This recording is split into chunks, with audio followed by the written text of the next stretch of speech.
Bienvenue dans Game Changer, le podcast qui part à la rencontre de celles et ceux qui réinventent les règles du jeu dans leur domaine. Nous sommes Fanny et Alexia, fondatrices d'Arcane Experience. Notre métier, c'est de faire du jeu un outil de communication au service des enjeux de nos clients. Nous créons des expériences interactives pour permettre aux équipes de dialoguer, collaborer autrement et transformer les organisations. C'est cette quête de nouvelles règles qui nous a donné envie de tendre le micro à des personnalités audacieuses pour nourrir notre réflexion et la vôtre. Prêt à jouer ? C'est parti. Bonjour à tous et à toutes, je suis Alexia Diessoto. Et je suis Fanny Dotzenberg. Nous vivons dans une ère de crise permanente, où les organisations doivent pivoter en continu. Pourtant, on traite souvent le changement comme une mise à jour logicielle, oubliant que les collaborateurs et les collaboratrices ne sont pas que de simples ressources, mais des acteurs. Comment passer d'une structure pyramidale et figée à un mouvement collectif et organique ? Comment sauter dans l'eau froide du changement sans se noyer ? Notre invitée, après 20 ans au cœur de la machine Renault, a choisi de se dédier à l'accompagnement de ceux et celles qui dirigent et subissent ces tempêtes. Elle travaille à réveiller le potentiel humain, notamment par des méthodes surprenantes. Bienvenue Aline Henry, coach de dirigeant chez Cap Dirigeant. Merci beaucoup de m'accueillir. Bonjour Fanny, bonjour Alexia. Salut Aline. Je suis très heureuse d'être là avec vous aujourd'hui. Plaisir partagé. On va commencer, si ça te va, par un petit tour de ton grand parcours, puisque tu as passé donc 20 ans chez Renault.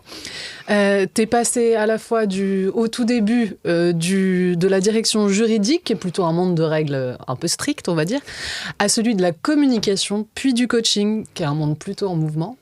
Ça a été quoi le déclic ? Qu'est-ce qui s'est passé dans ce grand revirement ? Qu'est-ce qui s'est passé ? Alors d'abord, j'aime bien ce petit mot déclic parce que je me suis posé, je me pose cette question de déclic parce que le déclic, on entend un petit bruit comme ça qui fait clac. Et en fait, pour moi, ça n'a pas été comme un déclic. Je l'ai vu comme un cheminement, en fait. Un cheminement qui me suit depuis très longtemps. Alors oui, je suis juriste. J'ai commencé, en effet, à la direction juridique. Et dans cette direction juridique, moi, tout de suite, je me suis dit, mais en fait, c'est à toi aussi de tailler dans la pierre ce que tu fais. De faire ce métier aussi en accompagnant, bien sûr, tous les opérationnels que j'accompagne sur les contrats, etc. Mais aussi à tout de suite déjà aussi mettre en mouvement. Enfin, ce que je veux dire par là, c'est que c'est pas aussi catégorique, quoi. C'est-à-dire que le mouvement, il était aussi déjà dans la direction juridique parce que je l'y ai amené. Ce que je veux dire par là, c'est que je voulais pas juste être la juriste qu'on appelle un peu en mode pompier. Aline, c'est bon, on a tout négocié, maintenant tu nous fais un contrat. Donc moi, j'ai fait un peu de pédagogie aussi. J'ai amené à mettre ce mouvement avec les opérationnels, à leur dire, voilà, ne me contactez pas juste une fois que tout est fait, emmenez-moi dans les négociations, dans les échanges, parce que on a un petit peu cette image du juriste qui empêche de tourner en rond. Et en fait, pour moi, c'était pas ça, ce monde du juridique. Donc déjà, j'avais mis du mouvement dans ma carrière, dans ma vie de juriste. Et puis, alors, pour être un petit peu plus clair, comment j'ai fait, je suis arrivée aussi à ces différents mouvements. J'ai eu la chance d'arriver aussi au moment du grand lancement du véhicule électrique, qui a été un grand moment pour le groupe Renault à l'époque, parce qu'on était les pionniers de ce lancement du véhicule électrique. Et donc, on travaille beaucoup aussi avec la direction de la communication. À chaque fois qu'il y avait un contrat, il y avait aussi un communiqué de presse qui était rédigé derrière. Donc, je travaillais avec la direction de la communication. Et puis, je me disais, ça a l'air... la communication, je sentais, ça me titillait quand même. Et puis, j'ai eu la chance de rencontrer toutes ces équipes. Et puis, à un moment, j'ai eu beaucoup de chance. La directrice de la communication aussi me dit... je cherche quelqu'un, une responsable relations médias pour les radios et les télés, parce qu'on était à l'époque par média, pour tous ces sujets environnement, développement durable. Et je me suis dit, pourquoi pas, je vais plonger dans l'eau froide, je vais peut-être me lancer, j'ai postulé. Et puis j'ai été prise, donc ils m'ont dit, écoute, ok, on y va. Donc je suis arrivée dans cette direction de la communication, où là aussi, on peut se dire, oui, bien sûr, il y avait du mouvement, mais on a un petit peu cette image, un peu aussi, le monde de la communication, c'est un monde un peu de paillettes, mais il y a aussi un monde de rigueur dans la communication, qu'il est très important de souligner, je pense. Et c'est là aussi où j'ai apporté aussi, je pense, en tout cas, cette rigueur aussi de juriste dans cet univers de la communication, parce que c'est important aussi de poser ces cadres. Et puis ensuite, au fil, j'étais dans la communication pendant 6 ans, 3 ans pour le groupe Renault, puis j'ai travaillé aussi pour l'Alliance, Renault et Nissan, j'en reparlerai bien sûr par la suite, mais dans ce mouvement-là, je suis arrivée aussi au bout de 6 ans à intégrer finalement, à faire une nouvelle mobilité, parce que j'avais cette chance de pouvoir faire des mobilités, la direction du conseil interne, qui s'appelait à l'époque Renault-Nissan Consulting, où j'étais consultante, mais surtout on m'a proposé aussi de me former au coaching, parce qu'à l'époque on lançait un grand programme d'accompagnement de managers et leurs équipes qui s'appelait le Renault Team Experience. Donc déjà aussi dans cet accompagnement de la transformation du groupe. Et là je reviens sur ce que vous me disiez, finalement ce mouvement, cette rigueur. Quand on est coach, il y a du mouvement, bien sûr, on met en mouvement les personnes qu'on accompagne, mais la rigueur aussi du coach, elle est importante. Un coaching, c'est un contrat. Alors aujourd'hui, je suis indépendante, donc j'étais coach interne, mais aujourd'hui, j'en reparlerai aussi. Mais c'est un contrat, c'est être aussi. C'est très important de se dire dans le coaching, c'est avant tout ne pas nuire et ne pas se nuire. Donc c'est faire attention aussi à l'humain, et puis être aussi dans cette rigueur. Moi, je suis supervisée, c'est-à-dire que tous les mois, je passe une matinée avec d'autres coachs, avec une superviseuse qui me où chacun vient déposer un petit peu ses interrogations, ses questionnements. Donc il y a aussi cette rigueur-là dans le coaching. Donc pour moi, c'est vraiment, j'ai envie de vous dire à toutes les deux, c'est un peu le yin et le yang, quoi. Il y a de la rigueur dans le mouvement, il y a du mouvement que j'ai apporté, je pense aussi, dans un monde qui semblait peut-être rigide, ce monde du droit, du juridique. C'est clair. Voilà. En tout cas, c'est totalement l'image qu'on en a. C'est clair. Voilà. D'accord. Et tu dis souvent que tu as appris en plongeant dans l'eau froide. Ouais. Est-ce que c'est quelque chose que tu transmets aux dirigeants et collaborateurs que tu coaches Oui, alors, plonger dans l'eau froide... c'est vrai que finalement, j'étais un petit peu amenée à ça, mais de façon volontaire. C'est très important de se dire, moi, j'ai voulu ce chemin-là, c'est un chemin j'étais vraiment dans ce mouvement-là et aussi dans cette volonté. Mais qu'est-ce que ça veut dire pour toi, du coup, plonger dans l'eau froide ? Plonger dans l'eau froide, c'est oser, en fait. Okay. Plonger dans l'eau froide, c'est de se dire, rien n'est impossible. J'aime bien, il y a une citation, alors on la donne à plein de personnes différentes, mais qui dit, ils ne savaient pas que c'était impossible, c'est pour ça qu'ils l'ont fait. Je ne sais pas si vous la connaissez. Et en fait, c'est de se dire que finalement, si on est toujours un petit peu dans cette retenue, dans se mettre ces barrières, ces frontières, on ne fait pas grand-chose parce que finalement, on est un peu on se fige. On fait que ce qu'on sait faire, finalement. Voilà, exactement, on fait que ce qu'on sait faire. Et donc... parce qu'il faut quand même se dire, passer du juridique, et puis je vous expliquerai un petit peu plus après, à la communication, alors pour le coup, je refais ce petit clic, comme ça, c'était pas simple, mais en même temps, j'en avais envie aussi. Ouais. J'étais motivée un peu par un élan du cœur aussi, je le dis franchement, l'envie d'y aller en me disant, ok, vas-y, ose, et puis si c'est pas parfait, c'est pas grave. Et ça, c'est quelque chose, alors, en effet, que j'applique, que en tout cas, je partage aussi avec les personnes que j'accompagne, c'est de se dire que finalement, on peut se lancer, et c'est vraiment être dans ce mouvement-là aussi, c'est oser. Alors toujours aussi, c'est important, je reparle un peu aussi de ce cadre de coach, en faisant attention à, c'est ce qu'on appelle poser une permission, une protection aussi à ces coachés pour qu'ils puissent être dans leur puissance. C'est-à-dire, bien veiller aussi à ce que ça ne leur nuise pas, ne pas nuire, ne pas se nuire, c'est un petit peu ce que je disais tout à l'heure, c'est très important.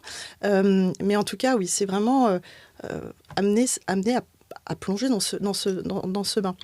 Et peut-être, alors, pour vous donner un peu le contexte, plonger, c'est ce que j'ai vraiment vécu quand je suis passée du juridique à la communication. Donc on me dit, très bien Aline, allez, on t'embarque dans notre direction, c'est super. J'arrive le premier jour, c'était le 1er mars 2011, je m'en souviendrai toujours, le salon de l'automobile de Genève. Waouh, ça démarre direct avec le salon de l'automobile. Voilà. D'accord, ok. Et là on me dit, tu vas accompagner le directeur du véhicule électrique sur ses interviews. Mais c'est super. C'est super. Et donc, moi, franchement, j'arrivais, j'avais pas encore fait de média training. Je devais accompagner le directeur. C'était une super expérience. Et il faut juste se dire que à ce moment-là, on était en train de traverser la crise de faux espionnage. Donc, vous aviez peut-être entendu parler. Il y avait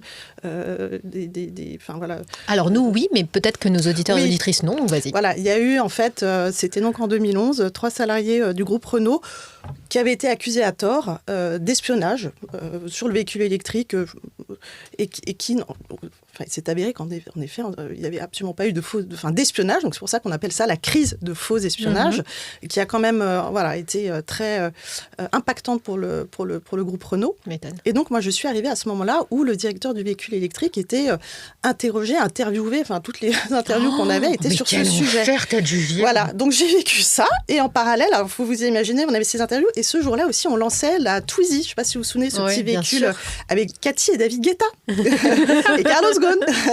Voilà. Et donc, moi, je suis arrivée dans ce monde. Et c'est là où je plonge dans l'eau froide. Ah oui. C'est là où il faut aller chercher en soi ses ressources. Et c'est là où on parlait de mouvement de rigueur. Bah oui, en fait, j'ai remis aussi en avant de rester, d'accompagner en tout cas le mieux possible dans ces interviews, mais aussi, je pense, avec mes réflexes de juriste. On dit toujours un juriste, il sera juriste toute sa vie aussi, d'une certaine façon, mais un peu, c'est un peu ce mouvement-là. C'est vraiment de vous dire, c'est ça, plonger dans l'eau froide. Et puis après, donc, il y a eu le salon de Genève, une semaine après Fukushima, le 11 mars 2011, le tsunami, de Fukushima, où là, on me dit, OK, Aline, maintenant, tu vas aller t'occuper des interviews, puisqu'on était une alliance, donc il fallait aussi que j'aille sur le terrain, les interviewer. J'avais des journalistes qui voulaient en savoir plus comment réagissait le groupe Renault face à ça. Et puis 2 mois après, j'étais au Festival de Cannes pour l'émission M6 Turbo. Ça s'appelait, je sais plus, je crois, La Journée de rêve. Et il fallait que j'accompagne les journalistes sur tout un tas d'événements aussi qu'on avait lancés autour du véhicule électrique. Et puis là, c'était pas du tout prévu. Ils m'ont dit à un moment, Aline, maintenant c'est caméra en face de toi et tu vas nous exposer, tu vas nous parler de telle voiture. Enfin, voilà. En tout cas, donc quand je dis plonger dans l'eau froide, c'est qu'à un moment, en fait, on y va, on y est. Et puis, Comment tu gères ta légitimité dans ce cas-là ? C'est une bonne question. Comment je gère ma légitimité ? Justement, je pense que le fait aussi d'y aller, tu te poses pas trop la question, en fait. Je me dis, si on m'a fait confiance, et d'ailleurs je remercie, je le dis aussi aujourd'hui dans ce podcast, je dis beaucoup de femmes parce que c'est beaucoup de femmes qui m'ont fait confiance. N'hésite pas, on adore ça, vas-y. Voilà, alors les femmes, merci mesdames, je vais pas toutes les citer mais elles se reconnaîtront, qui m'ont fait confiance à un moment de me dire ok, on y va avec toi quoi. Donc je me dis, tu vois, cette légitimité-là, je les remercie et puis j'y suis allée quoi. Tu vois, c'est ça aussi, c'est un moment... Mais tu vois, en fait, quand tu racontes tout ça, je me dis que finalement, tu étais le meilleur choix pour ce poste à ce moment-là parce que ta rigueur de juriste et du coup tes connaissances légales t'ont permis, toi, de pouvoir border des interviews, de pouvoir border des prises de parole qu'une personne de la com lambda qui n'a pas forcément le cadre juridique autour de tout ça aurait pu laisser passer et... Je sais pas ce que t'en penses, mais... En tout cas, disons, je pense qu'à un moment aussi, tu sais, tu te poses pas toutes les questions. Enfin, je veux dire, sur le moment, exactement. Sur le moment, tu y vas. Tu vois, t'as les journalistes qui sont là. Tu vois pas clair, mais tu vas. Tu vois pas clair, mais tu y vas, quoi. Et voilà, donc c'est peut-être des réflexes aussi qui viennent, des choses... et puis j'en reparlerai aussi un moment, mais je suis musicienne, je suis aussi, beaucoup dans la respiration, la concentration, et toutes ces choses-là, en fait, je pense que c'est une accumulation de choses qui t'amènent, en fait, aussi à un moment. Est-ce que tu penses que c'est de la naïveté, de l'inconscience ou un lâcher-prise total ? De quoi, tu veux dire le fait de te lancer dans une aventure comme ça, sans avoir la big picture, comme on dit, tu sais, et te dire, je sais pas, mais j'y vais quand même, tant pis. Ouais. Alors, je dirais peut-être pas de la naïveté, peut-être une forme de lâcher-prise, mais malgré tout, toujours en sachant aussi ce qu'on... en sachant quand même ce qu'on fait. Donc, il n'y a pas d'inconscience. Il n'y a pas d'inconscience. Il n'y a pas d'inconscience. Et d'ailleurs, je me dis, ça serait dangereux qu'il y ait vraiment la totale inconscience. C'est clair. C'est pas, tu vois. Ouais. Et je pense que, tu vois, tu me disais tout à l'heure, finalement, est-ce que tu étais peut-être la meilleure personne ? J'en sais strictement rien. Il y a plein de personnes formidables qui auraient très, très bien fait le boulot aussi. C'est pas le sujet, mais je pense que, il y avait, je pense, peut-être une confiance. En fait, il y a une confiance. Il y a un lien qui s'est créé. Confiance en toi. Confiance aussi avec la directrice juridique de l'époque qui m'a fait confiance. Enfin, on a créé un lien parce qu'elle m'avait vu travailler, je pense, aussi avant, à la direction juridique. On se connaissait. Enfin, tu vois, moi, je travaillais sur les contrats, elle travaillait sur la partie avec son équipe, bien sûr, mais donc il y avait un lien qui s'était créé, je pense. Et puis en fait, à un moment, tu sais, on dit la confiance, elle se crée aussi au fil de l'eau, et puis et il y a quelque chose qui s'est créé, quoi. Okay. Et puis voilà. Je te pose cette question parce que nous, on a un peu lancé notre boîte un peu comme ça aussi, en se lançant dans l'eau froide, tu vois, en Mais tout à fait. plongeant dans l'eau Mais en froide. fait, c'est marrant parce que j'ai un peu la même expression que toi, mais je l'ai baptisée autrement. C'est-à-dire, moi, je dis, on n'apprend pas à nager au bord de la piscine. Ouais, il y a toujours en fait, un on va parallèle. toujours s'entraîner. Oui, mais c'est pour ça, c'est marrant. On utilise un peu les mêmes métaphores, mais effectivement, tu peux essayer de faire les meilleurs mouvements que tu veux au bord de l'eau. À un moment donné, il faut y aller. Et en fait, c'est vrai que quand nous, on a lancé notre boîte il y a 11 ans maintenant, on passait beaucoup de temps à réfléchir à ce qu'on allait faire. En fait, ça nous prenait un temps monstrueux. Et c'est des nœuds au cerveau, en fait. C'était des nœuds au cerveau. T'es toujours dans l'ancien monde. T'es pas complètement dans le nouveau. Et à un moment, on s'est dit, non, mais ce qu'on va faire, c'est qu'on va tout quitter. Et ensuite, on va se lancer. Parce qu'en fait, sinon, t'es dans l'entre-deux, c'est impossible. Donc là, c'était, non, mais vas-y, on plonge dans la piscine, même si on sait pas encore vraiment nager. On va y arriver. Et qu'on n'avait même pas vraiment les bons gestes, en plus. Mais tu vois, en fait, moi, quand je réfléchis à notre histoire, j'aime à penser qu'il y avait de la naïveté, de l'inconscience aussi, pas de la totale inconscience, mais surtout une foi profonde en nous. Et en se disant, de toute façon, même si ce sera dur, on va le faire. Et on va tout donner et on va y arriver quand même. Mais une belle dose d'inconscience quand même. C'est vrai, je suis d'accord. Il y a quand même une forme de... Ouais, enfin, on saute, quoi. Enfin, on y va. Mais je me dis qu'il faut être inconscient et naïf pour pouvoir sauter, tu vois. Et d'ailleurs, exactement. Et puis c'est de se dire aussi, on en parle aussi. Et si on se dit, et si ça rate, on tombe et puis on se relève et on le fera différemment. Exactement. Mais pour moi, on parle de mouvement depuis tout à l'heure, c'est vraiment ça, quoi. C'est un moment où on y bouger. va. Totalement. Bouger. Ouais. Et puis, je pense, vous deux aussi, vous avez créé cette boîte. Enfin, moi, c'est en tout cas aussi comme ça que je l'ai ressenti quand j'ai bougé. Je me suis dit, ouais, génial. Enfin, je vais là où j'avais envie d'aller. Enfin, parfois, on me dit, mais t'étais juriste, tu passes à la com. Mais moi, j'adore ce genre de revirement de situation. Parce que c'est vrai que le juriste, on a toujours l'image du bibliothécaire. Voilà, c'est ça, le bibliothécaire. Les non-juristes sont aussi. C'est ça, exactement.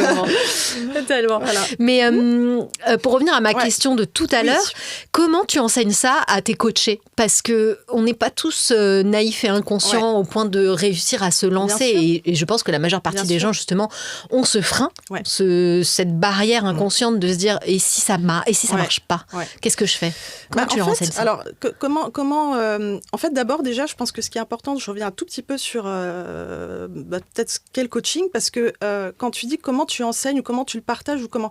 Moi, je suis pas une sachante, je suis pas dans le conseil, je leur dis pas, il faut faire ça, il faut faire ça. Ça, c'est le consultant ou c'est... Voilà. Moi, dans le coaching, c'est la maïeutique, c'est-à-dire que je vais amener, ça vient de Socrate, c'est que je vais amener la personne à trouver, et on en reparlera, mais à trouver elle-même ses propres solutions.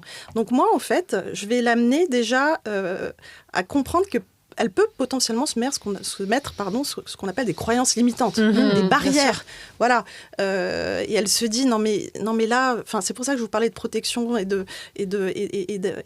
d'être en tout cas donner la permission aussi pour y aller, parce que parfois aussi c'est peut-être pas forcément le bon moment mais en tout cas c'est par le questionnement. C'est ça le coaching, c'est vraiment c'est d'amener en tout cas une personne à se dire finalement est-ce que cette barrière que je me mets, est-ce que c'est moi qui me la mets ? Est-ce qu'elle vient pas d'un autre biais que j'avais peut-être pas vu ? Donc j'ai un cadre de référence, je suis le coaché qui se met ces barrières, j'ai un cadre de référence très précis, mais ça peut être en tout cas un moment de faire le petit pas de côté et de se dire finalement cette barrière ou cette croyance limitante, c'est moi, je me la mets, mais allez, j'essaie d'ouvrir la porte, quoi. Moi je les aide en fait, j'essaye en tout cas, de les amener à ouvrir peut-être un moment cette porte.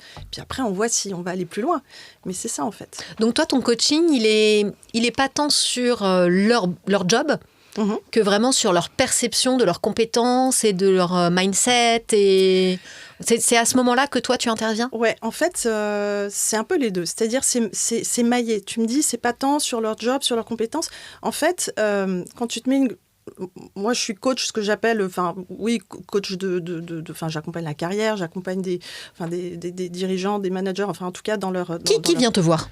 C'est qui vient me voir. Alors, en fait, moi, je suis aujourd'hui associée d'un cabinet qui s'appelle Cap Dirigeant. On est un cabinet, en fait, on accompagne des dirigeants, des personnes qui sont... qui travaillent, en tout cas, sur la stratégie de leur entreprise, qui font parfois partie aussi de comités de direction, etc. Et en fait, c'est de les accompagner alors aussi bien sur leur carrière, c'est-à-dire en quelques mots, il y a des personnes qui viennent nous voir, on fait ce qu'on appelle aussi de l'outplacement, ça c'est important. L'outplacement, c'est je sors de mon entreprise parce qu'à un moment on me fait sortir de l'entreprise, ou je sors, et je vais être accompagnée pendant plusieurs mois, pendant un an, ça c'est variable, pour essayer justement de rebondir, de retrouver aussi quelque chose qui me plaît, un job. Et puis dans cet outplacement, en fait, on maille deux choses. C'est un accompagnement individuel, mais qui est maillé aussi avec du collectif. C'est-à-dire, en fait, ces dirigeants-là, on les fait travailler entre eux, et c'est ça qui est extrêmement riche. Ce collectif-là, c'est de créer aussi des promotions de dirigeants et qui vont aussi entre eux, s'appuyer aussi les uns sur les autres, réseauter entre eux. Et on anime un certain nombre d'ateliers aussi pour eux. On va leur faire retravailler leur profil LinkedIn, leur CV, Moi, j'anime aussi justement en particulier des open class sur la communication des dirigeants, comment gagner en impact et en assertivité, on y reviendra, le multiculturel, parce qu'on en reparlera aussi un petit peu tout à l'heure peut-être. Et puis les pratiques narratives, dont on parlera peut-être aussi. Sur un certain nombre de choses. Donc, la carrière. Donc, nous, on est ce que j'appellerais des partenaires de carrière. Le coaching. Donc, le coaching, c'est un dirigeant. Il est dans son environnement très souvent chahuté. Je reviens un petit peu à ce que tu disais tout à l'heure. Donc, à un moment, perte de confiance en lui, en elle, difficulté aussi à accompagner la transformation de son équipe, un besoin aussi un petit peu de se reconnecter, et puis parfois justement dans ces croyances limitantes qui l'empêchent d'avancer. Il y a plein d'objectifs. En fait, les objectifs de coaching, ils sont très variés. Et c'est ça qui est important. Mais ça reste, j'ai envie de dire, travailler sur sa confiance en soi, ça c'est aussi justement dans un environnement professionnel, on est... la confiance en soi, c'est un vaste sujet. Ah, c'est clair.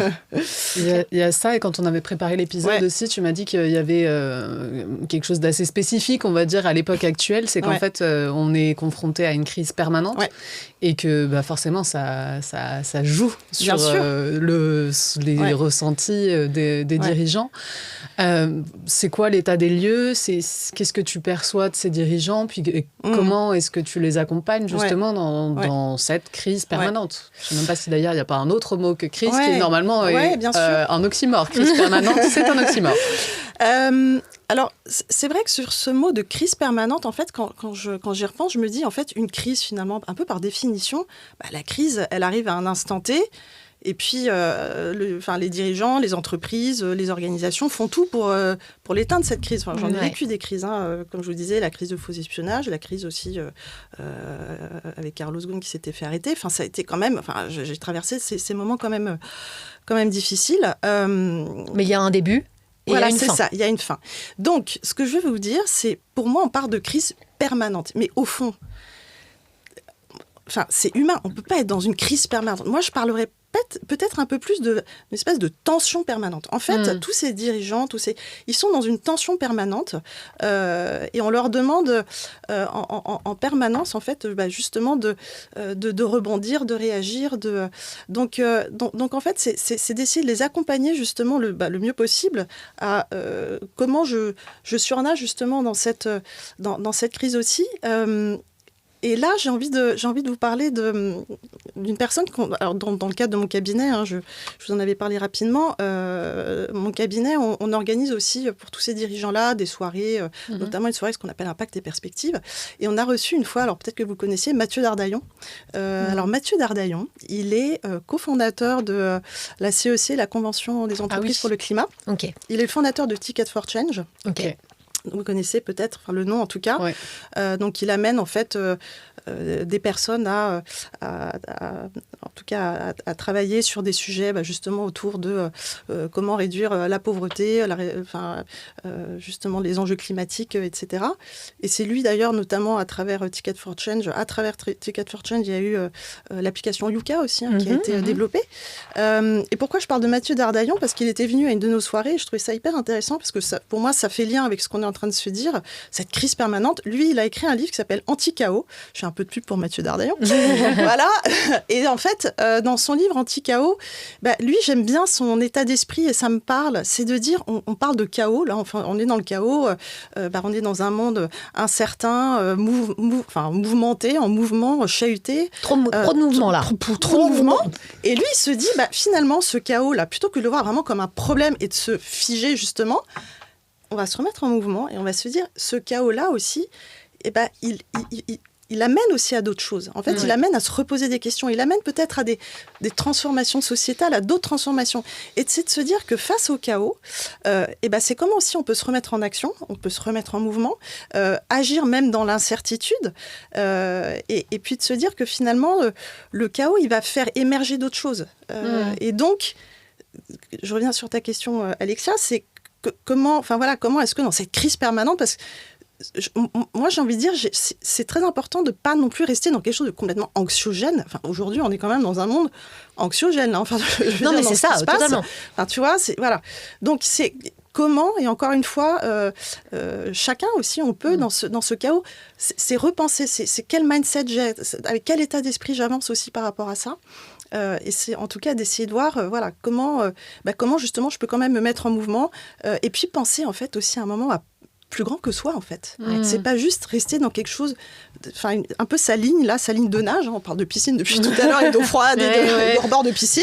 La métaphore de l'eau. Voilà, la métaphore de l'eau. Et donc, c'est en fait comment aussi, à un moment, je peux avancer dans ce chaos, quoi, en mettant en mouvement. Donc, ce que tu dis, c'est qu'en gros, il faut arrêter d'essayer de gérer le bruit de l'anxiété et du chaos, pour en fait vraiment repenser un fondement de transformation qui va du coup au-delà de cette crise de surface, pour aller se concentrer plutôt sur la profondeur et voir comment ce chaos peut être un vrai outil de transformation en faveur de quelque chose de plus profond, quoi. C'est hyper intéressant. C'est très intéressant. Moi, en fait, je me dis, qu'est-ce qui fait qu'aujourd'hui on reste enfermé dans ce chaos-là?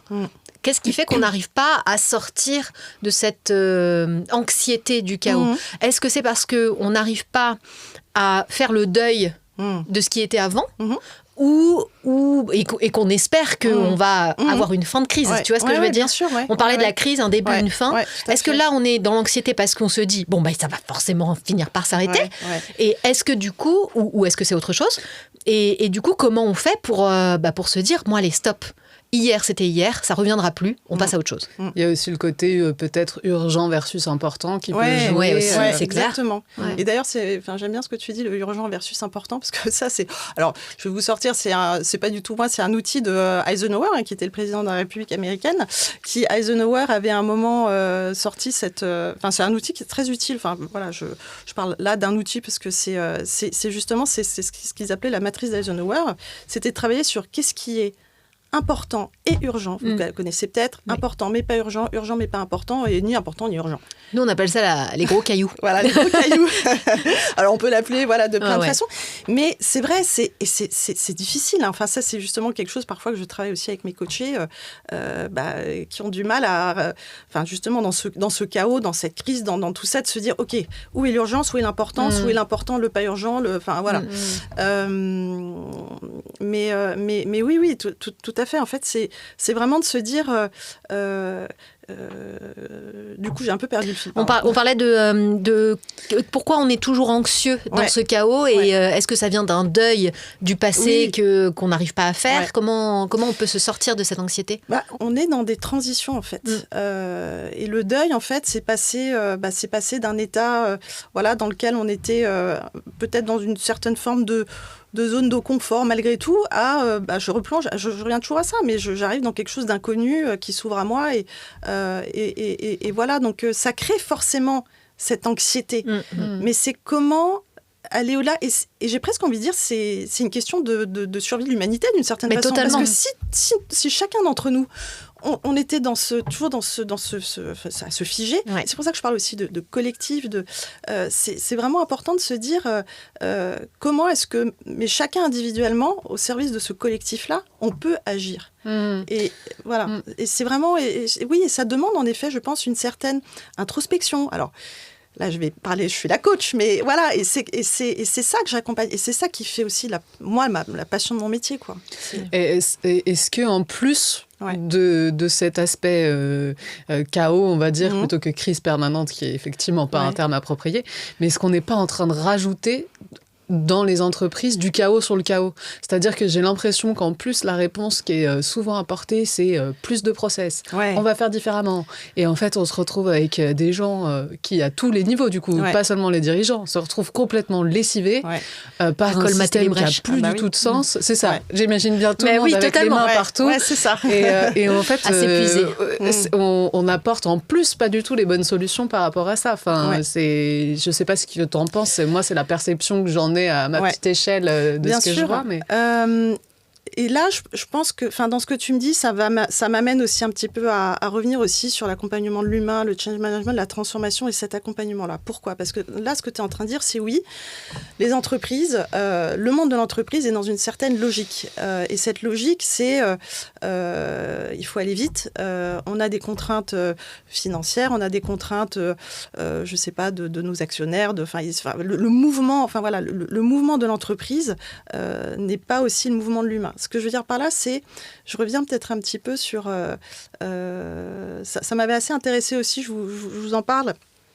Je suis franco-allemande, je fais partie de la Chambre de commerce et d'industrie franco-allemande, je suis membre, adhérente et active. Et on a reçu, la Chambre avait reçu il y a quelque temps, dans ce qu'on appelle les commissions RH, Laurent Chouin, qui aujourd'hui est le DRH du groupe Accor, qui venait de Fort-Vis-Mazars avant, et qui nous avait parlé justement aussi un peu de ces situations. Et j'avais bien aimé parce que lui, il avait employé un terme, il avait dit le business est collé à la route, mais la transformation, l'humain, en fait, est dans quelque chose de beaucoup plus moyen-long terme, quoi. Et que c'est important aussi on reparle aussi un petit peu de cette, j'ai envie de dire, cette avancée, en tout cas, de l'entreprise, du monde du business, qui ne tient pas compte aussi, justement, de la façon dont l'humain doit être embarqué aussi dans toutes ces transformations. Et c'est ce qui, pour moi, crée aussi un peu ce sentiment un peu anxiogène, ce sentiment qu'il faut toujours plus vite, il faut aller vite, quoi. Mais le temps de la transformation, le temps business, c'est pas, le temps de l'humain est différent de ce temps-là qui est on y va, on avance, voilà. Donc ça crée en fait un petit peu à mon sens, cette anxiété. Et comment on en est arrivé là ? Parce que finalement, ça fait pas si longtemps qu'on dirige avec des ordinateurs, des chiffres, des machines. Enfin, c'est à l'échelle du travail, c'est extrêmement récent. Donc j'imagine que, en fait, jusqu'il y a pas si longtemps, il y avait que le facteur humain à gérer. Donc c'était inévitable de le prendre en compte. Est-ce que on a, dans la tête des dirigeants, on a remplacé humain par machine et on est censé appuyer sur un bouton puis ça change tout seul ? Ou comment, enfin, c'est quoi la perception un peu ? C'est intéressant ce que tu dis. Je reviendrai parce que, alors pour moi, le temps de l'humain, en fait, il a toujours été très important. Alors j'aime bien, parfois je vous donne des petites citations, mais il y a une citation de Saint-Exupéry que j'aime beaucoup, qui parle un peu de ça. Et Saint-Exupéry, il avait dit quoi ? Il avait dit, pour construire un navire, ce n'est pas juste tisser des toiles, forger des clous, lire les astres, mais c'est embarquer les équipages, embarquer les gens avec qui je suis sur mon bateau vers une mer, enfin en tout cas leur donner le goût et le désir de la mer grande et lointaine. Enfin, je ne sais pas si vous connaissez cette citation. Non, tu viens de me la faire découvrir. Voilà. Merci. Mais tout ça pour dire pourquoi je vous parle de cette citation, parce que déjà Saint-Exupéry disait l'humain reste au centre de tout. Et je pense que de tout temps, et je suis d'accord avec toi, aujourd'hui on vit dans une ère, alors en plus avec l'intelligence artificielle, je pense que là on est en train d'atteindre les sommets, mais que l'humain malgré tout a toujours été, je pense trop négligé, mis de côté, et que je ne sais pas si vous avez vu ce film Métropolis de Fritz Lang, je repense à ça tout d'un coup, le film qui date des années 20, où on voyait déjà, c'est un film exceptionnel, je vous invite à le regarder, c'est un vieux film que j'ai réussi à le faire regarder à mes enfants. En fait, ça se passe dans des souterrains où on voit justement l'humain qui est en fait une machine déjà, qui n'est pas du tout pris en considération. Et c'est vraiment cette image, c'est un peu comme Charlie Chaplin, les temps modernes. Enfin voilà, c'est l'humain, on n'allait pas vraiment tenir compte aussi de ces, j'ai envie de dire, de ce qu'il avait dans le cœur et de ces, voilà, il fallait qu'il il fallait qu'il fasse avancer les rouages, les machines. Mais aujourd'hui, si je replace un petit peu la situation d'aujourd'hui et ce que tu disais, Fanny, c'est oui, on est dans dans cette j'ai envie de dire un petit peu, on est embarqué dans cette folie permanente de toujours plus loin, mais l'humain, le temps de l'humain n'est pas ce temps-là. Et c'est en fait de se dire aussi, le monde de l'entreprise est un monde linéaire. L'humain n'est pas linéaire. L'humain, il va d'abord avoir besoin de faire un deuil, en effet, de se dire, voilà, ça c'était avant, comment ça va être après. Il va parfois avoir besoin de ce temps-là, de comprendre ce qui se passe, de comprendre ce changement, pourquoi, qu'est-ce que ça lui apporte, pourquoi il va le faire. Enfin, il y a toutes ces questions-là qui sont justement aujourd'hui ce qui est très important d'accompagner aussi quand on accompagne une transformation. C'est accompagner aussi ce qui va se passer pour toutes les personnes qui travaillent à ces transformations-là, quoi. Et toi, tu as mesuré le temps de l'humain ? Tu as une idée sur... En fait, tu sais, je me dirais, le temps de l'humain, d'abord, il est déjà différent d'une personne à l'autre, en fonction de ton cadre de référence, en fonction de ce que tu as vécu, en fonction aussi de, j'ai envie de dire, de ta compréhension des choses, c'est drôle parce que j'aime bien ta question, parce que justement, j'ai repensé, il n'y a pas d'indicateur en fait qui va te dire, voilà, le temps de l'humain, c'est ça, c'est 1 mois, 2 mois, 3 mois. Et c'est ça aussi qui est difficile. Ce que je veux dire par là, c'est que les entreprises aussi, il me semble, pour certaines, c'est pas tant qu'elles ne veulent pas ou qu'elles ne prennent pas ou qu'elles ne pensent pas aussi à l'humain, mais qu'en fait, ça demande une transformation aussi, un changement de mindset de fond. C'est tout j'ai envie de dire, c'est comme un cercle qu'il faut rendre vertueux, mais qui est pas si évident à mettre en place. Là, j'ai accompagné récemment, et je leur fais un petit coucou d'ailleurs aussi au passage, la transformation aussi du Crédit Agricole avec une 25 coachs, et puis ils avaient mis en place en fait un grand projet d'accompagnement de cette transformation aussi, qui s'appelait le projet humain, avec l'IFCAM, avec les équipes du Crédit Agricole Île-de-France. C'était absolument passionnant, et où vraiment il y a eu aussi cette volonté d'accompagner aussi l'humain, et en tout cas moi j'ai eu la chance de le faire pendant 2 ans avec ces équipes-là, et ça a été très riche. Et ce que j'ai bien aimé aussi, ce que j'ai senti, ce que j'ai perçu aussi auprès des personnes accompagnées, c'est aussi la fierté. La fierté, même si c'est difficile, même si il se passe beaucoup de choses, mais la fierté aussi de porter aussi l'image de l'entreprise pour laquelle on travaille. J'ai aussi pu percevoir ça. Donc je reviens aussi sur ce que tu me disais sur comment tu perçois ce temps-là. Il est pas mesurable. Ouais, il n'est pas mesurable en fait. Et quand on parle de transformation des entreprises, finalement, c'est pas l'entreprise qui change, c'est les collaborateurs et les collaboratrices de l'entreprise. C'est ce qui fait le cœur de l'entreprise finalement. Oui, tout à fait. Tu dis que l'entreprise, elle a un temps qui est linéaire. Ouais. C'est la recherche de la marge constante. C'est ce qui fait le cœur d'une entreprise. Maintenant, comment on fait pour que dans ce temps de chaos, de tension permanente, ce qui fait le cœur de l'entreprise, c'est-à-dire les collaborateurs et les collaboratrices, réussissent à suivre le mouvement ? Ça ? Oui, c'est ça. Alors, suivre le mouvement... S'adapter au mouvement, peut-être ? Oui, s'adapter au mouvement. Alors, se mettre en mouvement. Se mettre en mouvement. Comment est-ce qu'elles se mettent en mouvement ?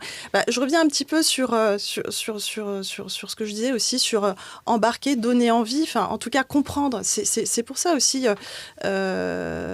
c'est important de... Et ça reste, c'est ce qui fait le cœur de ce que nous sommes, de l'humain en tant que tel. Je reviens peut-être un peu sur... il y a une méthode, j'ai été certifiée sur cette méthode-là qui s'appelle ATCA. C'est ce qu'on appelle... C'est un cabinet qui s'appelle Prosec, qui avait été fondé par Jeff Hyatt, c'est un Américain dans les années 90, qui a développé une méthode pour accompagner la transformation des groupes. Ils sont américains, et ATCAR... Alors, ATCAR, c'est pas une nouvelle planète. Ça aurait pu, mais... En fait, ils ont travaillé... ils ont fait une analyse de centaines d'entreprises, de se dire, mais qu'est-ce qui manque finalement ? Pourquoi est-ce que ça marche pas parfois, tous ces accompagnements de transformation ? C'est justement parce que c'est important de remettre aussi au cœur l'envie, le désir, la compréhension. Et donc, cet acronyme ATCAR, le A, c'est l'anglais, c'est awareness, c'est... pourquoi on se transforme. D, c'est la désirabilité. Desirability, c'est qu'est-ce que ça va m'apporter, ce changement. Le A, c'est ability. Ensuite, non, il y a le K avant, knowledge. C'est, voilà, il faut aussi former les personnes, il faut qu'elles leur donner les infos. Ensuite, il y a ability, parce que ability, c'est faut aussi que je sois capable de. Donc, c'est du coaching, c'est l'accompagnement. Et puis, le reinforcement, c'est la dernière lettre, le R.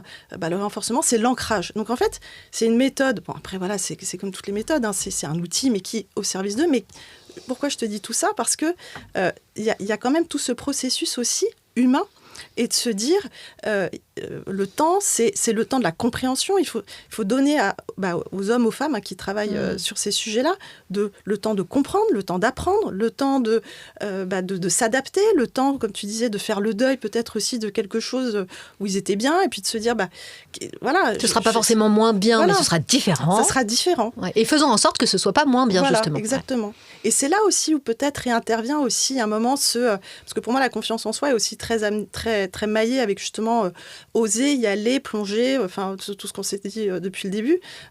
Donc c'est toute cette, j'ai envie de dire, cette alchimie qui demande aussi ce temps-là. C'est pas j'appuie sur le bouton et puis maintenant vous allez tous vous transformer là. Vous n'êtes pas des robots. Voilà. Mm-hmm.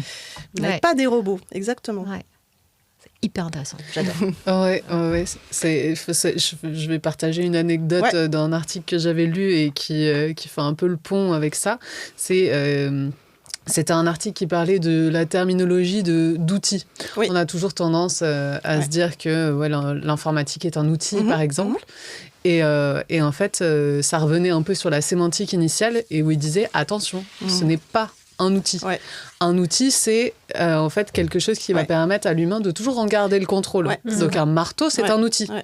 Parce que c'est toujours l'humain qui tape derrière. Et en fait, il expliquait que quand on a mis en place les chaînes de production, c'est la machine qui décide. L'humain, il se retrouve à suivre le rythme de la machine. C'est plus lui qui est en contrôle. Ce n'est pas un outil. C'est quasiment l'humain qui devient l'outil de la machine.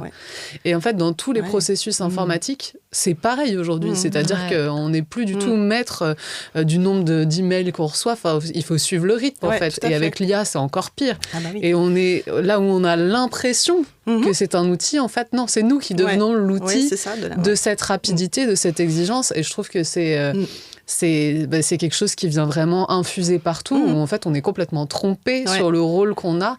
Et je pense aussi dans les sphères dirigeantes de se dire que de cette manière-là, l'humain c'est l'outil, un peu le dernier qui est à adapter, puisque de toute façon on a mis en place tous les systèmes, donc maintenant on change. C'est ça. Et voilà, et on a vraiment cette pensée... Et je trouve que juste cette sémantique-là, elle aide vachement à comprendre les schémas qui sont sous-jacents, quoi. Ce que je me dis, c'est que depuis tout à l'heure, on fait que des allégories du Fordisme, en fait. Vraiment, le travail à la chaîne. Et on est en train de se dire que la transformation, c'est justement d'arrêter de voir le monde comme un travail à la chaîne et de remettre l'humain au cœur de tout ça, quoi. Et je pense d'autant plus à une époque, enfin on parle d'intelligence artificielle aussi aujourd'hui, mais c'est d'autant plus, il me semble aussi, vraiment de toujours garder à l'esprit que on reste aussi des intelligences émotionnelles et que derrière cet artificiel, il y aura toujours, j'espère, de l'émotionnel. En tout cas, il faut qu'on y veille et c'est ce qui fait notre humanité, quoi. Voilà. Et qu'est-ce que tu ressens, toi, chez tes clients que tu accompagnes quand tu leur dis que du coup il faut qu'ils gèrent ce temps de l'humain? Est-ce que pour eux c'est une découverte où ils se disent « Ah mais j'y avais jamais pensé » au contraire ils se sont dit « Oui évidemment mais j'ai pas les clés, j'ai pas les codes, je sais pas comment faire ». 3, c'est un caillou dans ma chaussure, je te le fais pas dire. Donc, c'est quoi le... C'est un peu 2 et 3, le caillou dans la chaussure. Okay. Non, mais en fait, caillou dans la chaussure, en fait, c'est... Comment dire ? Je pense que tout est maillé, c'est-à-dire que, justement, on est toujours dans ce... ce toujours plus vite, toujours plus loin, toujours plus rapide. Et c'est comment aussi à un moment trouver les bons moyens pour la personne, l'humain, justement aussi de dire... alors je reviens sur quelque chose, tiens, justement, ça me fait penser à savoir dire non aussi. Le fameux savoir dire non. C'est très important aussi. Alors c'est facile, hein, on se dit, non mais t'es gentil, savoir dire non. Si je dis non, justement, il va se passer ça. Mais... parfois, les dirigeants, ils ont un petit peu tendance à confondre la disponibilité permanente avec le leadership aussi. Et c'est de se dire, je ne peux pas être toujours dans ce mouvement-là et toujours être là et présent, mais c'est aussi comment parfois, et c'est très important aussi parfois justement de prendre ce temps aussi, de pouvoir dire non dans certaines situations. Alors bien évidemment, tout dépend du contexte, comment je dis non, si on dit ah ben non, je ne vais pas le faire, ou alors en expliquant, en donnant aussi les clés de pourquoi, etc. J'ai envie de dire, c'est un peu c'est de l'éducation, c'est de la pédagogie aussi, mais c'est un mouvement c'est pour ça que je dis, c'est important que chacun s'y mette aussi, parce que ça participe aussi au collectif au final, quoi.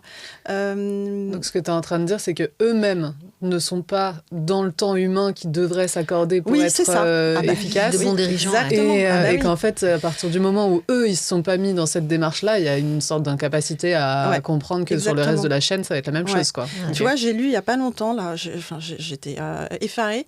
J'ai lu un article qui disait un dirigeant en moyenne par semaine. Alors dites-moi, tiens, toutes les deux, à votre avis, combien d'heures un dirigeant passe en réunion par semaine ? Oula. Qu'est-ce que vous diriez ? 20 heures ? Plus de 20 heures. En moyenne. Hein. Bon, alors on est plutôt au haut du panier. Ça va. 30 du coup ? Ouais, entre 30 et 35 heures par semaine en réunion, quoi. Ouais. En fait, ce que je veux dire par là, c'est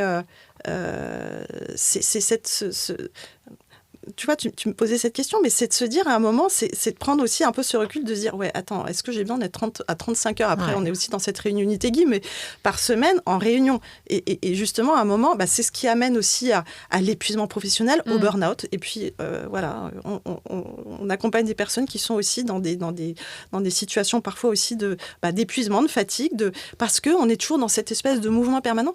Et le coaching, c'est ça aussi. Hein, c'est un moment aussi de pouvoir travailler sur revenir aussi à cette cet ancrage, cet ancrage, voilà. Et ça, c'est hyper important, quoi, parce que j'ai toujours un peu cette image, vous savez, dans les avions là, quand il y a les masques à oxygène qui tombent là.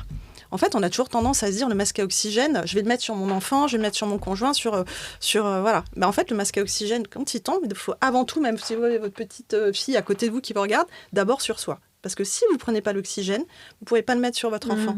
Donc, c'est très important aussi de se dire, je me reconnecte aussi à moi, je travaille sur moi, sur mon bien-être aussi, pour pouvoir justement ensuite être bien aussi avec les autres. Ouais. Ça me parle très très fort ce que tu dis, parce que en fait, du coup, nous, on a une entreprise qui fait de la gamification et donc de l'événementiel.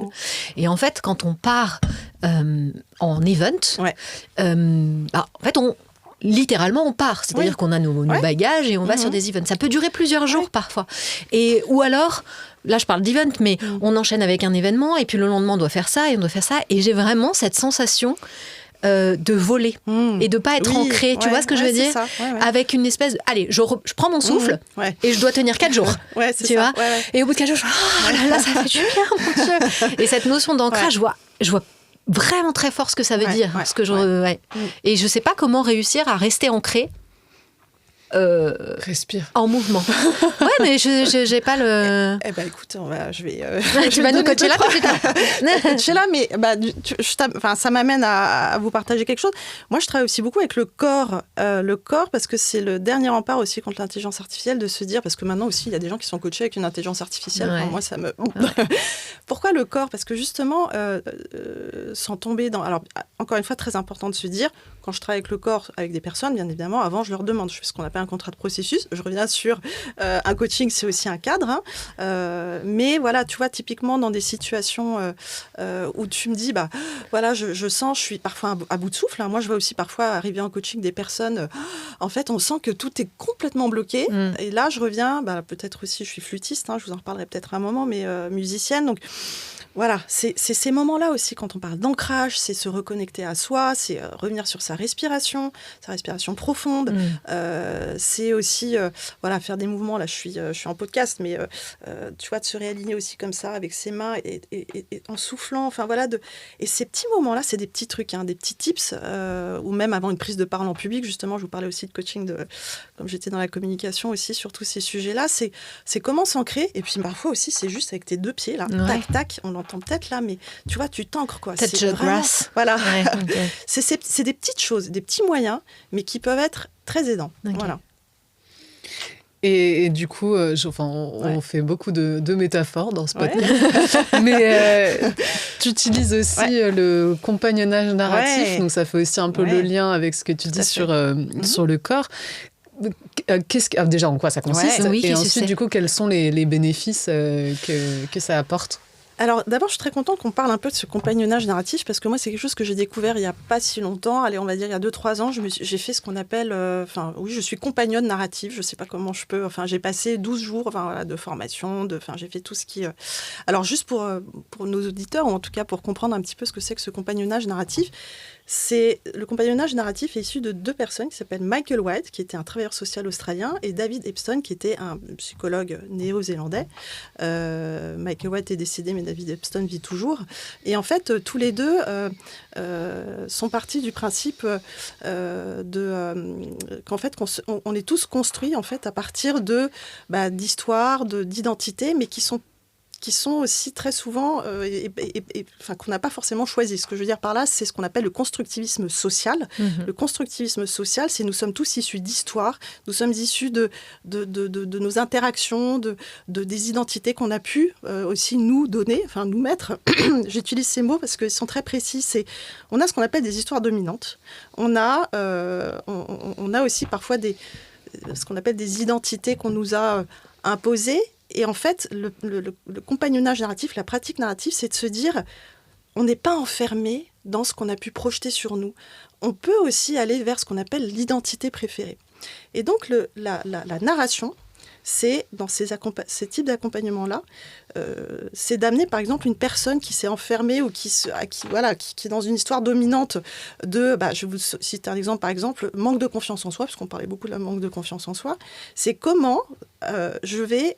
en tout cas avec mon questionnement, avec mon accompagnement, amener cette personne à se dire tu n'es pas ce qu'on dit de toi, mais il y a aussi ce qu'on appelle une identité préférée vers laquelle tu peux aller. Je m'explique.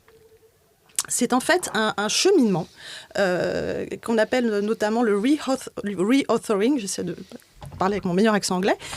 C'est revenir sur être auteur de ce vers quoi on veut tendre, en fait. C'est retravailler, en fait, un petit peu sur son histoire passée pour être digne de ce qu'on est au présent, pour aller vers l'avenir, vers ce qu'on souhaite vraiment être.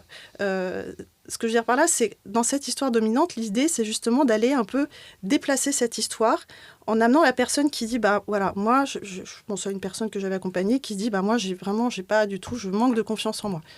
Et on va aller travailler sur, ok, c'est quoi ce manque de confiance en toi, quand est-ce qu'il est apparu la dernière fois, la première fois, etc. On va aller un peu travailler. Et c'est d'essayer d'aller à un moment chercher ce qu'on appelle l'exception, la fine trace. La fine trace, c'est quoi? C'est d'essayer d'aller trouver à quel moment dans ta vie tu as eu un moment confiance en toi. Et donc, je pose la question à cette personne qui me dit, je lui dis, voilà, est-ce que tu vois une exception à ce manque de confiance en toi?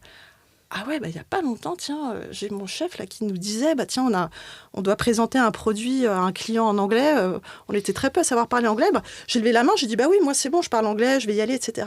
Et en fait, la personne tout d'un coup réalise, se dit, ah ouais, mais en fait là, j'y suis allée, j'avais confiance en moi, j'y suis allée, puis ça s'est très bien passé. Et en fait, c'est de se dire, voilà, on est collé à quelque chose qui... Voilà, qu'on nous a, j'ai envie de dire, mis un peu dans la tête. Des mais étiquettes. C'est comment, voilà, une étiquette, mais c'est comment, en fait, je peux me dire que finalement, de passer de je suis quelqu'un qui n'a pas confiance en soi à, finalement, même dans des situations où c'est peut-être pas si évident, je reviens sur je suis aussi quelqu'un qui peut aussi avoir confiance en soi parce que j'y suis allée, j'ai plongé, j'ai tenté la chose, quoi. Donc c'est ça, en fait, les pratiques narratives. Et c'est pareil aussi, on parle de l'externalisation du problème. Par exemple, je ne sais pas, une personne qui dit je suis anxieuse, donc je suis dans l'anxiété. Le problème, c'est l'anxiété. Et puis, c'est de se dire, comment justement, en fait, se dire, c'est très important, les pratiques narratives, la personne n'est pas le problème n'est pas la personne. Et en fait, quand on dit externaliser le problème, c'est de faire travailler, par exemple, sur anxiété.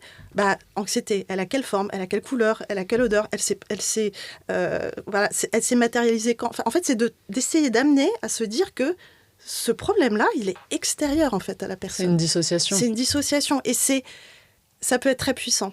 Et d'ailleurs, David Epstein avait aussi beaucoup travaillé avec alors c'est plutôt dans la sphère psychothérapeutique, dans laquelle je ne suis pas du tout, mais avec des jeunes anorexiques, par exemple. Voilà, donc l'anorexie aussi, de travailler sur ces sujets-là. Donc c'est issu de tout ça, mais c'est une façon, en fait, aussi de se dire, en fait, on n'est pas que ce qu'on nous a depuis la naissance, et parfois c'est difficile de s'en rendre compte. Donc c'est en travaillant là-dessus, par la narration, en fait, on fait parler les personnes, qu'on peut se rendre compte que finalement, il y a autre chose. Est-ce que ça consiste à se raconter sa nouvelle histoire et à caler son mindset sur cette nouvelle histoire ? Alors, c'est très important et merci de me poser cette question. C'est qu'on ne va pas aller dans l'invention de quelque chose. Okay. Tu vois, c'est pas de se raconter une histoire qui n'est pas... Voilà.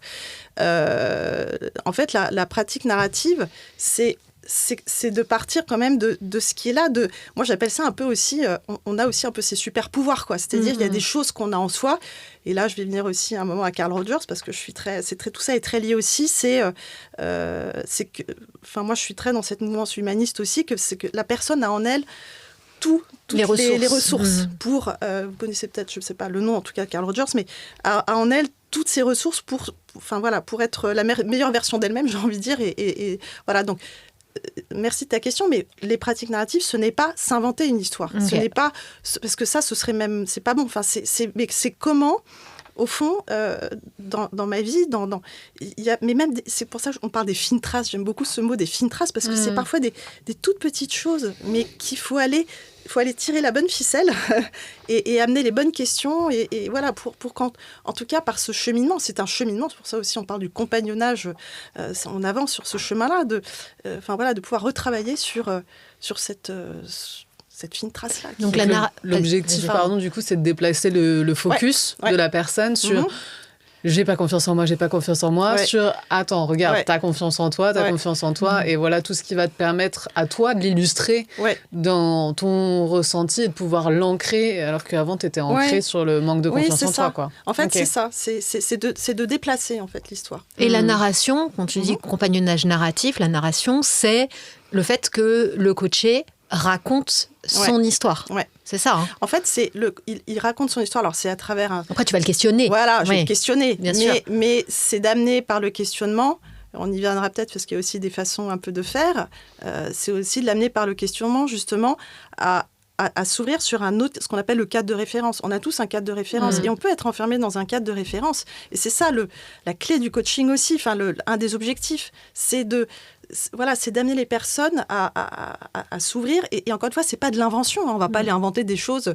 Mais on n'est pas... parfois, on se limite à beaucoup de choses. Et c'est normal, c'est inconscient.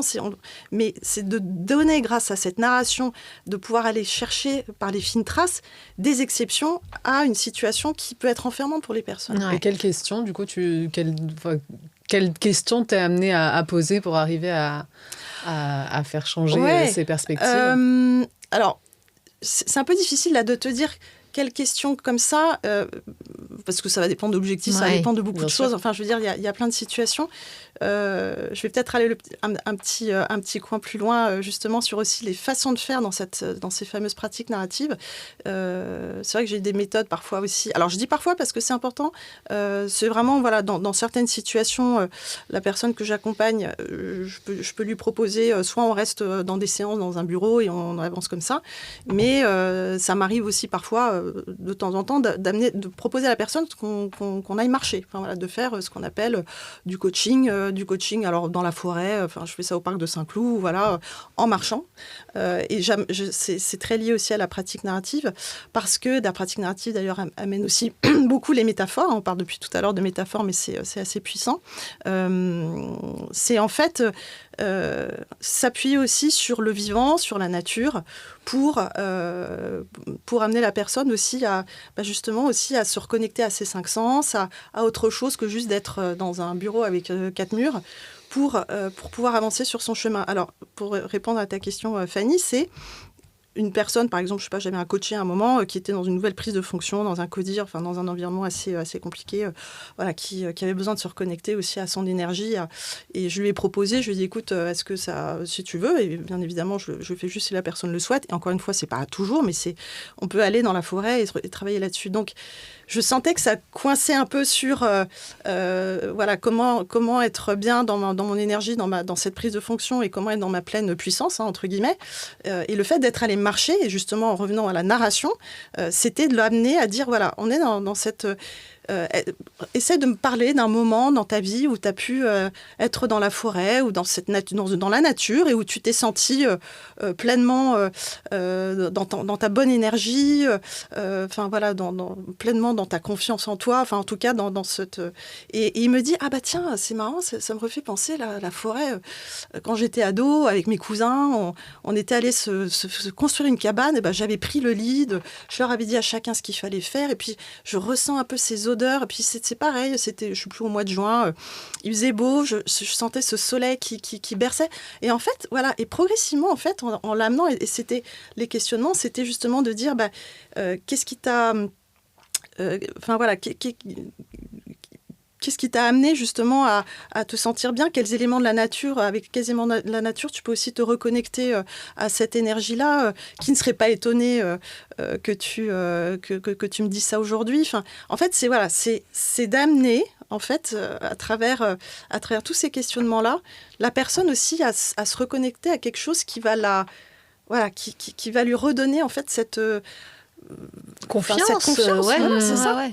Et tu utilises l'art aussi, je crois, parce que tu les emmènes parfois, pas tous évidemment, mais parfois au musée d'Orsay. Je suis allée au musée d'Orsay, oui. C'est mon musée préféré.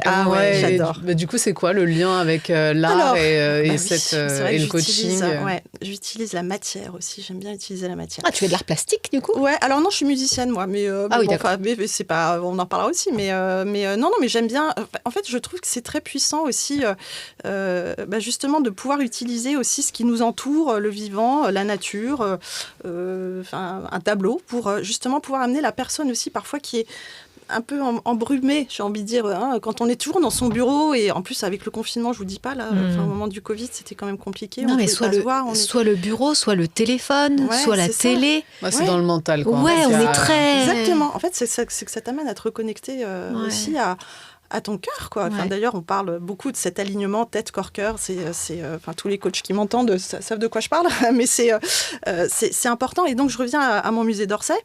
Donc, j'avais aussi, j'ai accompagné une coachée qui devait travailler sur des sujets aussi autour de sa communication, d'être dans une communication peut-être plus de qualité, de savoir faire silence aussi parfois. Et puis, je lui ai dit, voilà, t'as tout le musée d'Orsay, les 2 étages, parce qu'en l'occurrence, c'est quand même très grand. Je lui ai donné un petit temps pour réfléchir en se disant, essaye de voir quel tableau te parle, parce que c'est toujours attaché à un objectif, c'était rattaché à son objectif de coaching, te parlerait le plus de ton objectif, où justement, c'était sur des sujets de communication qui t'inspirerait le plus par rapport à ton objectif, où tu sens que dans ce tableau, les personnes sont dans une communication peut-être apaisée, font silence, se reconnectent à elles-mêmes, à leur énergie. Donc je pose un certain nombre de questions. Elle avait un petit feuillet.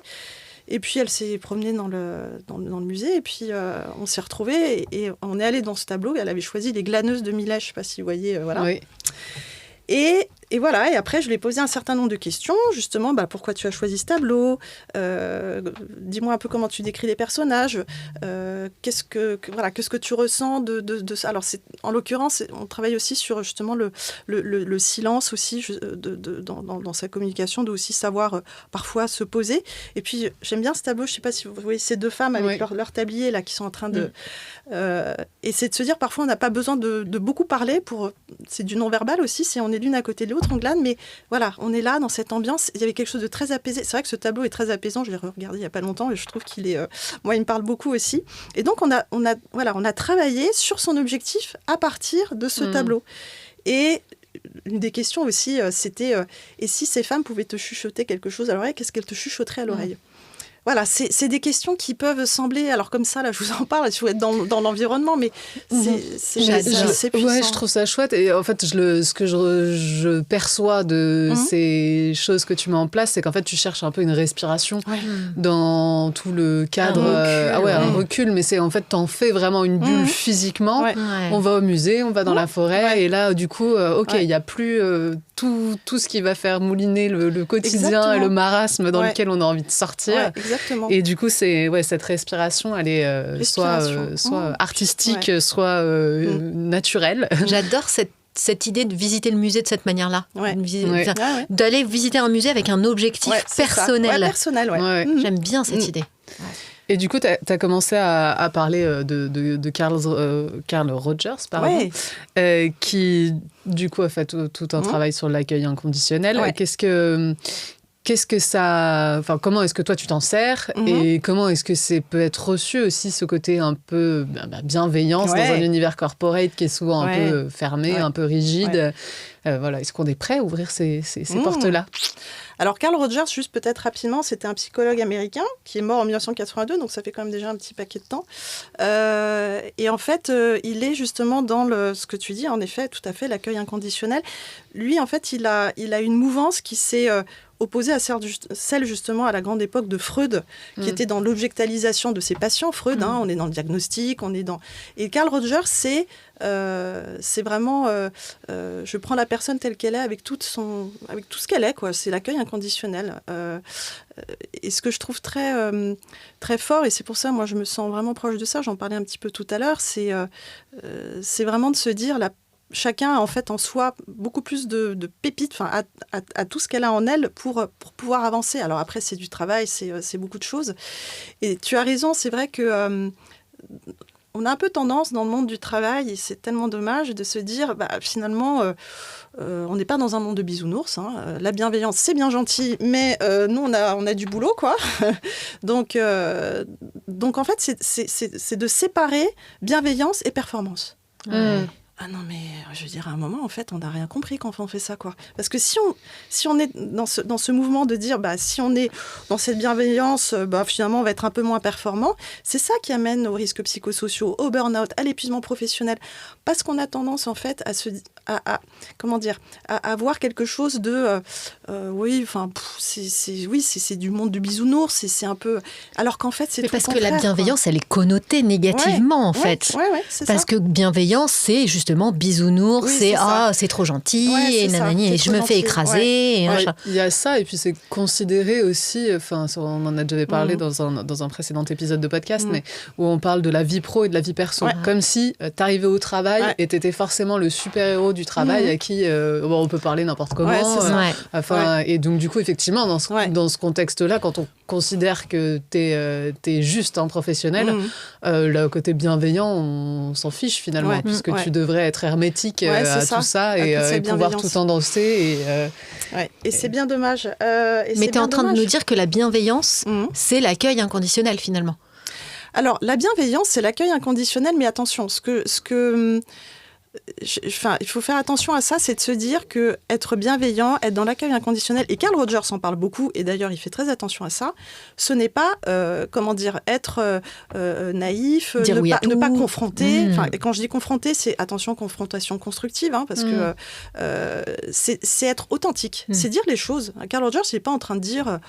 il faut être dans quelque chose de oui, t'es pas la serpillère à émotion des autres. Non, quoi. exactement. Ouais. Et c'est super important de garder ça à l'esprit.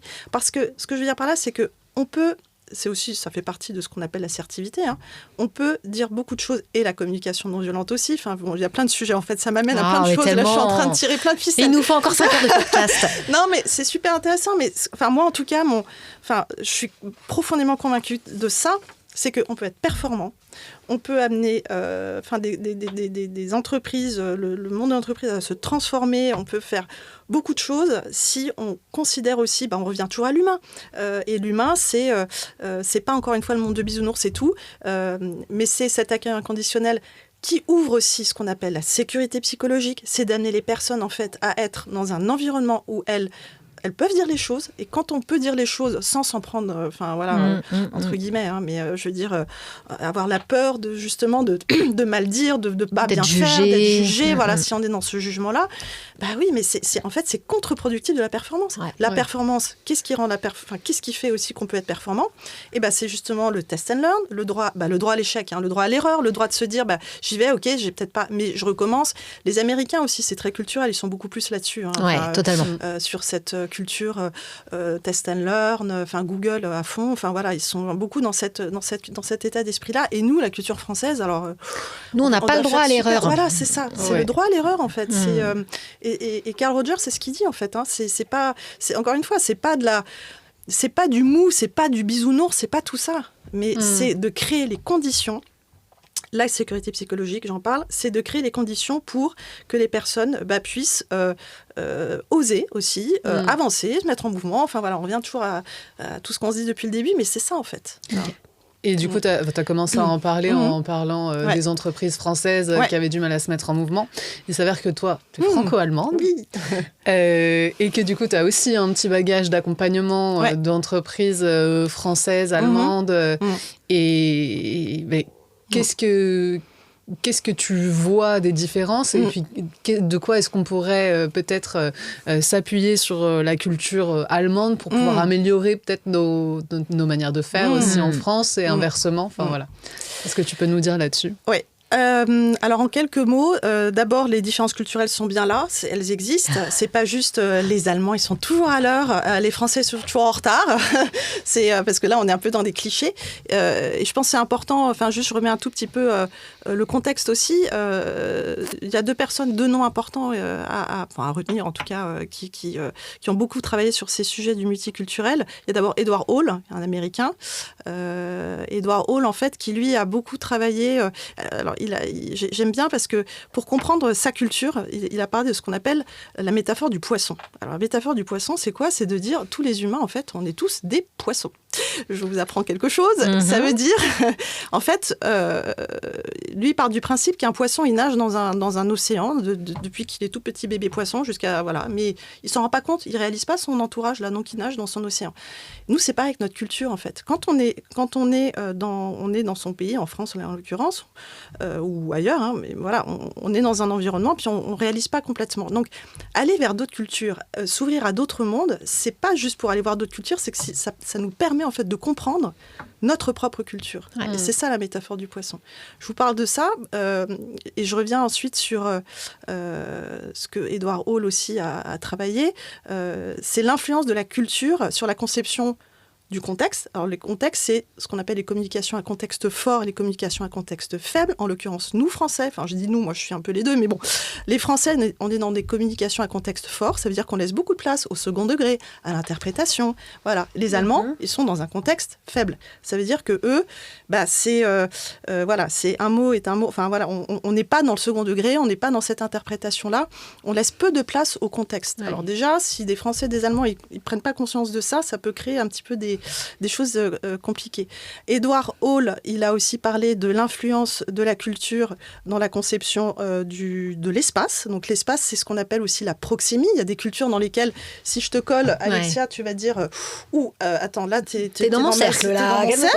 Et puis dans d'autres cultures, on va se dire si je suis trop éloignée, elle est froide, elle veut pas me parler. Voilà, donc ça aussi. Et puis la troisième chose, c'est le temps. Il y a ce qu'on appelle des cultures monochroniques et polychroniques. Alors, les Allemands, ils sont monochroniques. C'est pas les Allemands. Attention, je fais aussi une petite nuance parce que c'est important de se dire, ce sont des analyses encore une fois, de psychologues, d'anthropologues, etc. Mais c'est dans un contexte général. Il y aura toujours des Allemands qui seront toujours très en retard et des Français qui sont toujours très à l'heure aussi. Hein. Merci d'apporter de la nuance dans tout ça. Voilà, je veux apporter, c'est très important de la nuance parce que c'est, enfin voilà. Mais encore une fois, tout ça est issu d'études. Donc la monochronie, c'est quoi ? C'est qu'on dit d'une façon générale. Les Allemands sont dans quelque chose de cadencé, c'est-à-dire ils vont arriver à une réunion avec un sujet, un dossier, on va avancer sur donc c'est monochronique dans le temps. Et les polychroniques, nous les Français, nous faisons partie de cette culture-là, et encore une fois, avec bien évidemment la mesure de se dire que c'est les polychroniques, si on va aller travailler sur différents sujets en même temps. Ah bah tiens, j'ai une idée qui arrive. La politique de la digression. Voilà. Donc voilà, ça c'est Edouard Hall. Et puis il y a Gert Hofstede aussi, qui est le deuxième, qui était lui un psychologue néerlandais. Et Gert Hofstede, alors lui, il a travaillé de façon un peu plus chapeau en fait sur ce qu'on appelle les 6 dimensions culturelles. Je ne vais pas toutes vous les citer, je ne le connais pas par cœur, mais celle qui m'intéresse par rapport à ta question, il y en a 2, c'est le rapport à la hiérarchie, au pouvoir, et des cultures individualistes ou collectives, voilà, ou consensuelles collectives. Le rapport au pouvoir, en fait, déjà les Français et les Allemands, on n'est pas pareil. Lui, il a mis en place ce qu'il appelle le Power Index, Power Distance Index. En fait, c'est l'index, c'est en fait un calcul de dire quelle est la distance au pouvoir des Français, enfin d'une culture par rapport au pouvoir. Nous, on est dans une distance assez élevée. Ça veut dire par là que on a le N+1, +2, +3, c'est enfin voilà, on est dans quelque chose d'assez pyramidal. Mm. Les Allemands, ils ont en fait cette distance au pouvoir qui est beaucoup plus faible. Ça veut dire par là, on est plus dans le consensus, et c'est peut-être ce qu'on peut aller chercher un peu chez les Allemands. Après, eux aussi, ils ont plein de bonnes choses à prendre chez nous. Mais voilà, c'est une culture beaucoup plus consensuelle. Et individualiste et collective, nous, les Français, on est plutôt dans cette culture individualiste. Ça veut dire, typiquement, je prends un exemple, on travaille sur un projet commun. Le français, en réunion, si un chef allemand, un directeur je sais pas, d'une filiale française, c'est un Allemand qui vient dans une filiale française et qui dit à toute l'équipe, tiens, partagez-nous en collectif un peu chacun vos idées pour qu'on avance ensemble. Les Français, ils vont plutôt avoir tendance à se dire, oui, mais je vais peut-être perdre un peu de pouvoir. Si je dis à tout le monde ma bonne idée, je vais plutôt aller dans le bureau du directeur à la fin pour lui dire ce que j'ai à dire. Les Allemands, ça va être, même l'alternant, il va parler, le stagiaire, même si au final, le manager prend la décision, mais voilà, on est plus dans ce consensus. C'est ça, en fait, les différences. Donc, oui, aller chercher un petit peu peut-être, je trouve que c'est intéressant de se dire qu'est-ce qui est bon à prendre dans chacun. Et encore une fois, et c'est important, sur ce sujet-là, là, je vous parle de quelque chose de général, qui est issu d'un anthropologue, d'un psychologue. Mais ce qui est très important aussi, c'est que, pour moi, c'est un millefeuille. C'est-à-dire qu'il y a la culture du pays, il y a la culture de l'entreprise. Tu as des cultures d'entreprises paternalistes, des multinationales. Et puis, il y a aussi, encore une fois, nous, en tant qu'individus, en tant que manager, en tant que collaborateur, que tout ça. Moi, je viens aussi avec ce que je suis, voilà. Donc, c'est un maillage, en fait. C'est pas juste la culture, c'est plein de choses, en fait. Ouais. Donc, c'est là où le coaching... voilà, c'est ce que j'amène à faire, en tout cas, dans mes accompagnements. C'est de se dire, tout se maille, quoi. Ouais. Un peu comme un chef d'orchestre, finalement. Ouais. Aline, on arrive à la fin de cet épisode, malheureusement, parce que j'aurais eu encore tellement de questions à poser. Oui. Mais bon, toute bonne chose a une fin, donc on y va. Si tu devais rencontrer la Aline d'il y a 10 ans, qu'est-ce que tu lui dirais ? La Aline d'il y a 10 ans, c'est fou, ça me semble déjà... Alors, il me semble qu'il y a 10 ans, tu étais encore manager de Renault Nissan Consulting. Exactement. Écoute, si j'avais à rencontrer Aline d'il y a 10 ans, d'abord, je lui dirais que je suis fière d'elle. Je suis fière d'elle. Parce qu'elle a plongé, parce qu'elle est allée au bout de son rêve, elle est allée au bout de son chemin, parce qu'aujourd'hui, je suis dans ce métier de l'accompagnement de l'humain qui, pour moi, est la plus noble cause, enfin, en tout cas, qui me meut, dans du verbe mouvoir profondément. Et puis, j'accompagne aussi des jeunes, j'interviens à l'ESSEC, j'interviens à Polytechnique, dans des écoles, bref, aussi pour justement ces futurs managers, dirigeants de demain, et ça, pour moi, c'est aussi très important, d'être dans cette optique et cette transmission. Donc je lui dirais ça, je lui dirais que je suis fière d'elle, qu'en tout cas même les grandes épreuves de la vie, j'ai aussi des épreuves de vie, ont aussi un côté lumineux, et que je suis pleine de gratitude aujourd'hui de me dire aussi que on peut avancer, en tout cas en marchant, on avance en marchant, mais que je suis là à ma juste place aujourd'hui et ancrée dans ce que je fais. C'est très positif. Oui, grave. Si tu avais un livre, un morceau de musique, un jeu, un lieu à nous recommander aujourd'hui, tu nous recommanderais quoi? Est-ce que tu m'autorises pour le petit morceau de musique? Ah, vas-y. J'ai le droit? Vas-y. J'ai le temps? On va le prendre.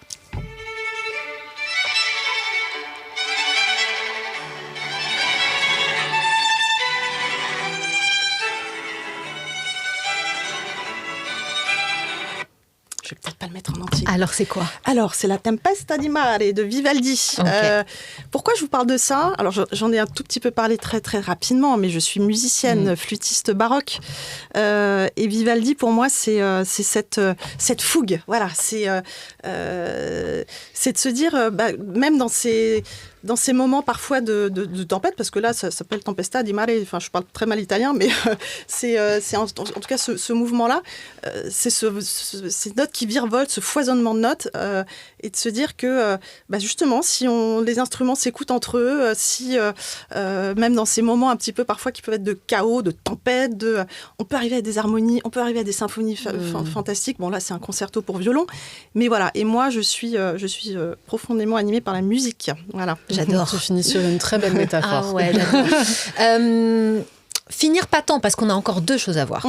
Quel message, là, le premier, c'est quel message tu souhaites laisser à nos auditeurs et auditrices qui veulent être game changer dans leur vie. Et le deuxième, c'est par quel mot tu résumerais cet épisode. Alors, quel message j'ai envie de partager? Moi, j'ai juste un message peut-être à dire, c'est ne laissez jamais les autres décider à votre place. Soyez auteur, n'ayez pas peur, justement, d'oser, de plonger, parce que vous avez beaucoup plus de super pouvoirs que ce que vous pensez. Les fines traces, on vous rappelle. Les fines traces, voilà, pour aller vers votre identité préférée. Et puis, allez, je vais faire mon petit clin d'œil de coach. Et puis, n'hésitez jamais à frapper à la porte d'un coach, quel qu'il soit. Mais voilà, parce que ça peut aussi vous amener, justement, vous aider et vous accompagner, en tout cas, à trouver cette identité préférée. Très bien. Et on aime bien finir les épisodes de Game Changer par le mot de la fin. Donc, quel est pour toi le mot qui résume vraiment cet épisode? Joie. Très bien. Joie. Ok. Voilà. Sans argumentaire particulier, libre à toi. C'est comme Vivaldi, là. Moi, je me suis sentie avec plein de... joie d'être avec vous, là. Enfin, juste, j'ai plein de notes qui ont virevolté dans tous les sens. Donc, merci, vraiment. Un merci plein de... Enfin, voilà, très, très sincère de m'avoir reçu et accueilli avec vous aujourd'hui. Parce que avec plaisir. J'ai beaucoup de plaisir d'être avec vous. Voilà. Moi, le mot que je retiens de cet épisode, c'est humain. Parce que finalement c'est au cœur de tout et qu'il faut laisser un peu plus de place à l'humain, être plus indulgent envers soi-même et envers les autres. C'est un mantra que je vais essayer de m'appliquer à moi-même. Et merci Aline pour cet épisode très très inspirant. Merci. Et pour moi, le mot que je retiens, c'est mouvement. Il y a quand même, je trouve que c'est revenu beaucoup dans les échanges. C'est comment se remettre en mouvement, comment remettre les systèmes en mouvement, comment remettre les entreprises en mouvement. Et je trouve que voilà, il y a eu plein de super choses et outils positifs qui ont été évoqués. Et du coup, je pense que c'était très nourrissant en tout cas pour nous. J'ai pris beaucoup de plaisir aussi dans cet épisode. Merci à toi. Merci. Donc Aline, on te dit au revoir, mais surtout bienvenue dans la communauté des Game Changers. Merci. Merci de m'accueillir dans cette belle communauté.